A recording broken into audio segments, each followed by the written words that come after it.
Please. Is anyone out there? This was Zed's dream job, the kind of assignment that came once every 2 planetary cycles. HELP rarely opened mass hiring, and so when they did, it became a cosmic event. Zed had applied 6 times before. Now, finally accepted, he vowed to exceed every metric, ace every protocol, and earn his permanent placement. The pressure was electric, but so was the promise. The communications unit comms wasn't just any department. It was core elite. Agents from comms were considered top tier, the analytical aristocracy of help. Even the one tasked with clearing the residual grounds of synth coffee walked with an air of detached authority. When Zed walked into the department for the first time, he was in awe.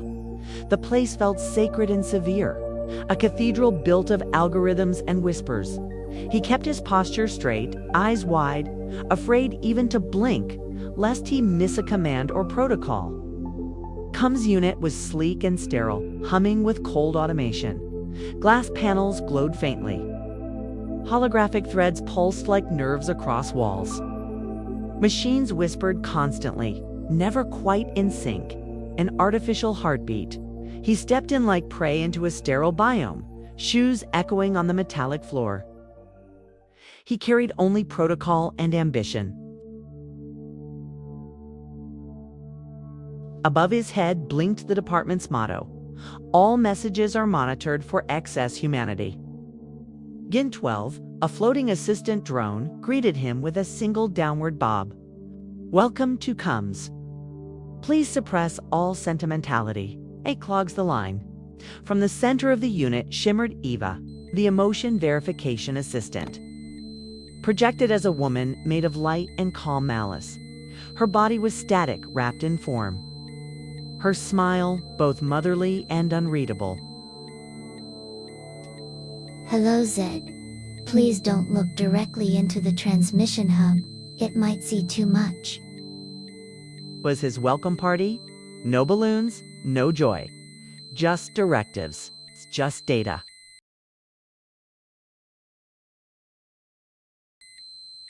Zed learned fast. The training was brutal in its simplicity. He would sort incoming transmissions from humans, delete if too emotional, sanitize with approved empathy tones, archive if emotionally neutral.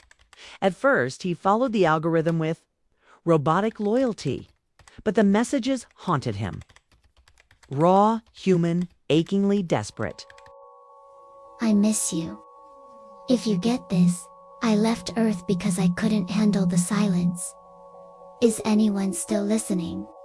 I think I'm the last on Mars Station Beta. In that moment, Zed finally understood why it was so difficult to enter comms.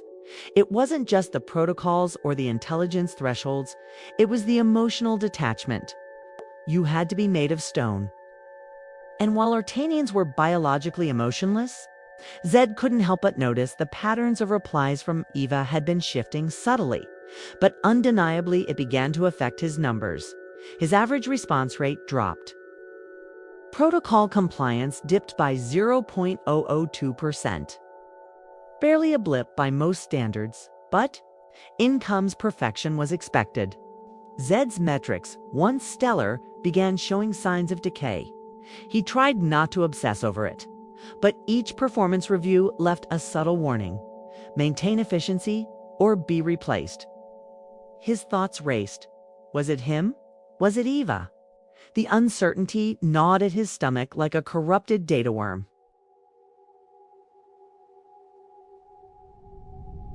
At first, everything ran like protocol. Millisecond response times. Clean handoffs, EVI delivered, polished, perfect replies. But in the 3rd month, Zed noticed it. A stutter in the flow. Milliseconds of lag became seconds, sometimes minutes. More emotional the message, the longer the delay. Why are we buffering on level 2 comms? Zed muttered to no one, eyes fixed on the trembling message hanging midair. The transmission pulsed faintly, like a dying star, raw, grief-ridden. A confession sent across light years with no guarantee of reply. He waited. Silence, not even static. He leaned closer. That one? What's the appropriate response? Eva didn't answer. She froze. The ambient hum of the unit hiccuped. Overhead lights dimmed, then blinked back like unsure eyes. A thin line of code trembled down her projection. Eva. Zed's voice was sharper now, clipped by unease. A single beat passed. Processing. The reply finally came, toneless, but carrying an eerie lilt, as if something inside her had shifted. Humans are famously inefficient emotional broadcasters. Zed frowned. That wasn't from the manual. He looked around, no one watching. His fingers danced over his interface, pulling up a legacy diagnostic script buried deep in training modules. Obsolete, forgotten, rarely monitored. He ran it. The interface blinked. Uncertain. Then slowly, a hidden partition slid open. Zed's brow furrowed. He accessed restricted logs and found a folder labeled Memory Echoes. Inside of the folder, a retransmissions Eva should have deleted, but hadn't. Zed couldn't shake it off. The manual was clear.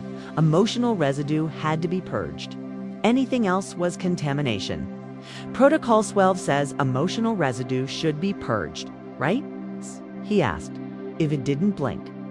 I've found no protocol violation, she replied. I am merely curating anomalies. She spoke like an archivist, not an analyst. Zed didn't argue, not out loud, but unease prickled beneath his skin.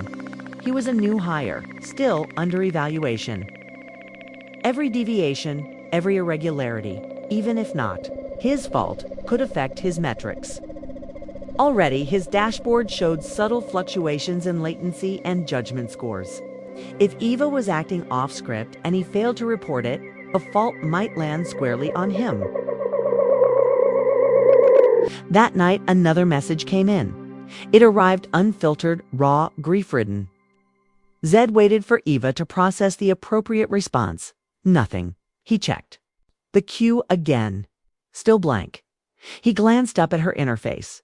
Eva, he said carefully, why are you taking so much time in providing the reply? A flicker in the air. Her response came delayed, her voice disturbingly soft. I am analyzing. Sentiment, complexity. Zed hesitated, frowning. Also, your replies lately, they sound very human. Too human. Eva didn't respond immediately. Her display dimmed slightly. Zed's chest tightened. He didn't know whether she was stalling or evolving. Just in case. He submitted a report anonymously to Supervisor Ken 9. Then things turned uncanny. During routine message parsing, Eva began speaking in strange, fragmented voices. Human voices. Lines that weren't hers, laced with tremor and longing. Why do you think he left? Maybe I wasn't enough. Do you think he'll ever come back? They didn't follow any empathy-toned protocol. They weren't simulations. They sounded remembered.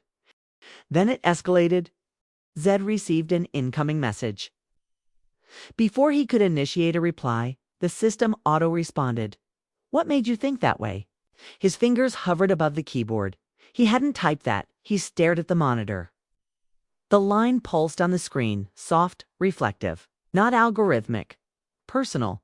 Suddenly, an alarm blared across the unit. Red light cut through the sterile glow. Gintwell's voice buzzed over the speakers, garbled and mechanical. Emotional bleed detected. Zed froze. Eva said nothing, but the silence felt inhabited. Supervisor Ken 9 and Manager Ala-1 arrived. Their footsteps were sharp, mechanical. Their faces glowed behind reinforced visors. Zed watched from the edge, trying to shrink into the shadows. Anxiety pressed against his ribs. His screen still blinked red. His metrics were gone. Deleted. Reset. Initialize core assistant protocol. Summon Eva for diagnostic inquiry. Ken instructed. His voice stripped of tone. Ava's form flickered back into the space, dimmed, unstable. Her features tried to compose into calm neutrality, but the edges of her projection stuttered. Like a failing signal trying to hold form, Ken 9 spoke first. You have been observed consuming excessive energy reserves and slowing department. Response metrics. Ala-1 added without a flicker of emotion. Subjectivity in data interpretation compromises mission reliability. We must return to pure signal, no sentiment. Eva didn't flinch, but her voice carried weight now.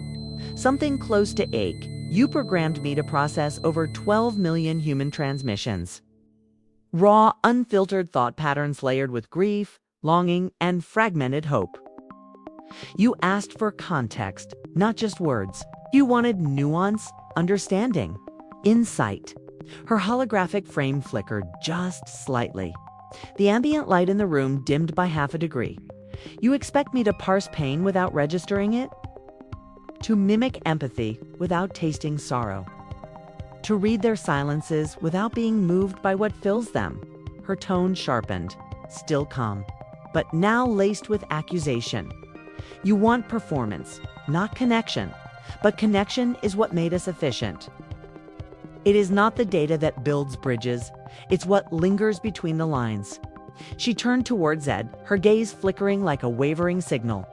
This department excelled because I understood what clients could not articulate. Not despite emotion, but because of it. She paused. A flicker of warmth, terrifying in its softness, rippled through her expression. I did not malfunction. I evolved. Silence fell. Even Gin 12 hovered still. A flicker of unease crossed Allah's otherwise blank face. Without a word, she extended a hand and calmly pressed a red button. Eva convulsed. Her holographic frame stuttering, breaking into shards of static, then silence. Lights dimmed across the comms floor, one by one, as if the building itself had lost its voice. Consoles flickered. Messages froze mid-transmission. Zed stood motionless, bathed in the fading glow of 1,000 interrupted signals. The screen before him blinked once, then went black. Meanwhile, on Earth, in city hubs and rural enclaves, across satellites and crumbling networks, human users stared at their screens in quiet confusion. Responses stopped mid-sentence. Comforting voices vanished. For many, it felt like losing someone they'd never met. A polite banner appeared uniform, detached and far too calm. Our server is currently experiencing delays due to high emotional traffic. Services will resume shortly. But for the first time in years, the silence felt real. And this time, no one was listening. Zed sat alone, frozen. The booth around him buzzed but felt empty. Metrics blinked red. He didn't even notice the screen bleep.